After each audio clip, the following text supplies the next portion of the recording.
آپ مجھے دیکھ رہے ہیں بیروت میں جو فلسطینی شہداء کا ایک بہت بڑا قبرستان ہے۔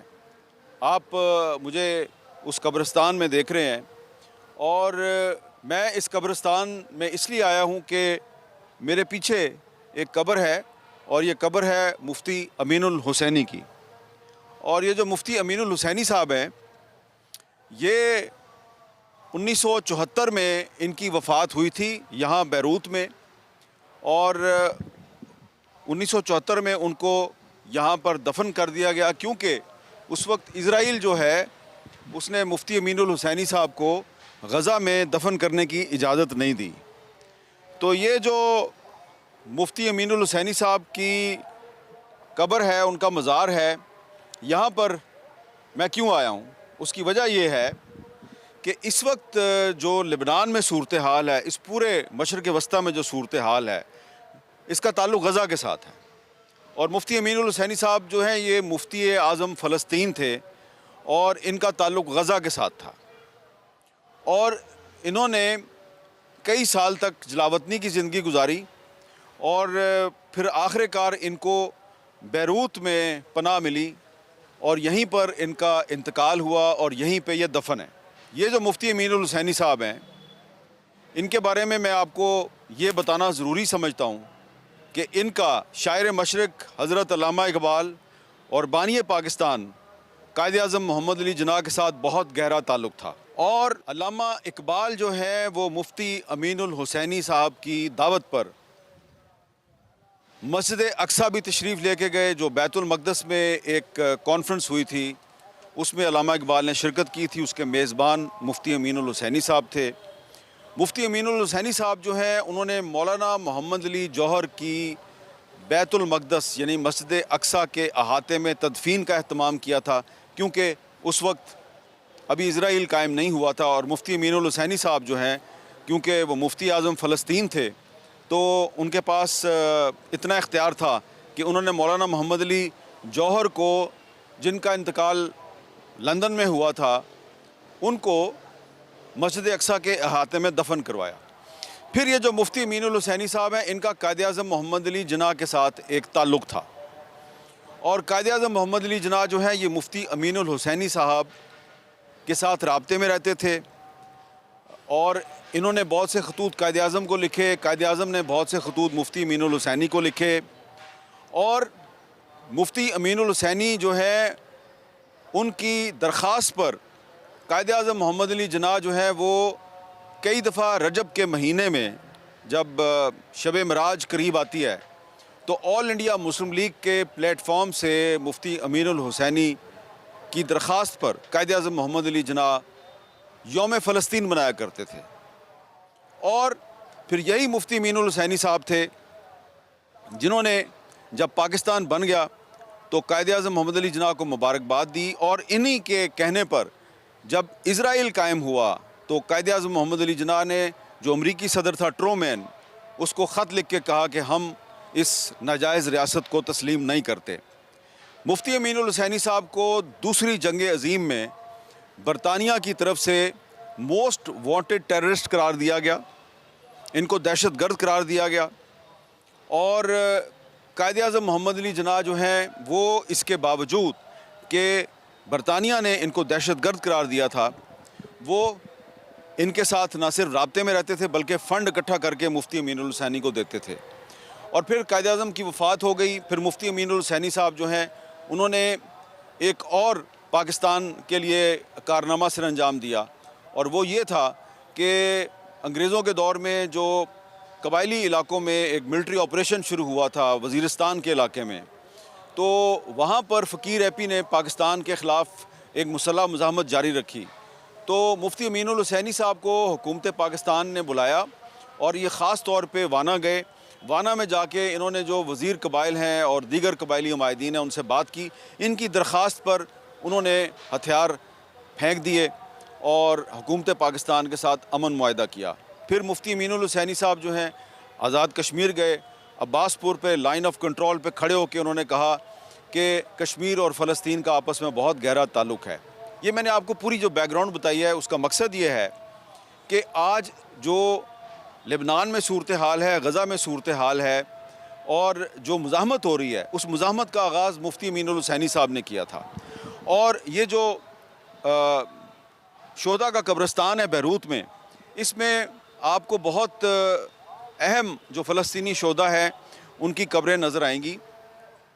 یہاں پر جب میں 2006 میں آیا تھا تو مفتی امین الحسینی صاحب کی جو قبر ہے اس کی حالت کافی خراب تھی، اور اب اس کی حالت بہت بہتر ہے۔ اور یہ آپ کو بتانا ضروری ہے کہ اس وقت بھی جو لبنان میں جو اسرائیل کے ساتھ ایک کانفلکٹ چل رہا ہے اس کی وجہ فلسطین ہے، اور فلسطینی جو ہیں ان کو لبنان میں پناہ دی گئی،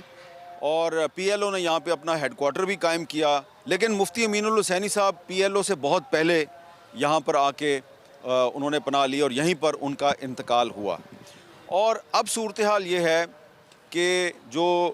لبنان میں آپ کو کچھ اور بھی یہاں پہ جو ہے قبریں وہ دکھا دیتا ہوں کہ یہ آپ جو پی ایل او کے سربراہ ہیں ابو عمار یعنی کہ یاسر عرفات، یہ ان کی ایک علامتی قبر ہے، وہ یہاں پہ دفن نہیں ہے لیکن یہ ان کی علامتی قبر ہے۔ اور اس طرف آپ کو بہت سے جو فلسطینی شہداء ہیں، یہ اس طرف آپ کو نظر آ رہا ہے کہ یہ فلسطینی شہداء جو ہیں یہ ان کی تصاویر ہیں، اور یہ اس طرف بھی آپ کو بہت سے فلسطینی شہداء جو ہیں ان کی تصاویر یہ نظر آ رہی ہیں۔ ان کی قبر، ہر کسی کی قبر پر تصویر لگی ہوئی ہے، اور یہ ایک بہت ہی مشہور جو فلسطینی رہنما تھے احمد علی محمد قری، جو ابو علا کے نام سے مشہور تھے، یہ ان کی قبر ہے۔ میں اس قبرستان میں اس لیے آیا ہوں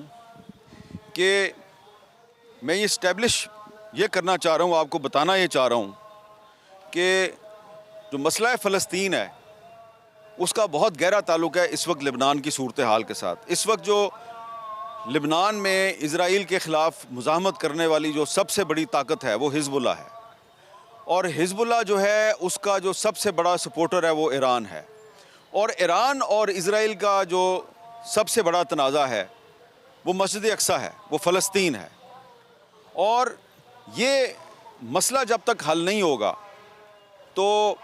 ایران اور امریکہ کے درمیان مذاکرات کے ذریعے سیز فائر تو ہو گیا، اور امریکہ نے ایران سے پابندیاں بھی اٹھا لیں، دوسری طرف لبنان اور اسرائیل کے درمیان براہ راست مذاکرات بھی شروع ہو گئے ہیں، لیکن جب تک فلسطین کا مسئلہ حل نہیں ہوگا تو مشرق وسطیٰ میں مستقل امن قائم نہیں ہو سکتا۔ تو آج میں آپ کو اس قبرستان سے اب باہر لے کے جاؤں گا، اور ہم بات کریں گے لبنان میں جو مختلف مکاتب فکر کے لوگ ہیں، اس میں حزب اللہ کے حامی بھی ہیں اور حزب اللہ کے مخالفین بھی ہیں، ارکان پارلیمنٹ بھی ہیں، صحافی بھی ہیں، پروفیسر بھی ہیں، کہ ان کے خیال میں مسئلہ فلسطین کا حل کیا ہے۔ اور مختلف لوگوں سے بات کریں گے اور ان سے پوچھیں گے کہ اب یہ جو امریکہ اور ایران کے درمیان جو بات چیت ہو رہی ہے اور لبنان اور اسرائیل کے درمیان بات چیت ہو رہی ہے، اس کے بارے میں ان کی کیا توقعات ہیں۔ 44 سال پہلے 1982 میں معروف شاعر فیض احمد فیض نے بیروت کو کربلا سے تشبیہ دیتے ہوئے ایک نظم لکھی تھی جس کا عنوان تھا ایک نغمہ کربلائے بیروت کے نام۔ 2026 میں بھی بیروت اور جنوبی لبنان کربلا کا منظر پیش کر رہا ہے۔ اسرائیلی فوج کے حملوں میں 4000 سے زائد لبنانی شہید ہو چکے ہیں اور 12000 سے زائد لبنانی زخمی ہو گئے ہیں، جبکہ تقریباً 15 لاکھ لبنانی جو ہیں وہ بے گھر ہو چکے ہیں۔ لیکن ان تباہ شدہ علاقوں میں بھی محرم کے جلوس نکالے جا رہے ہیں۔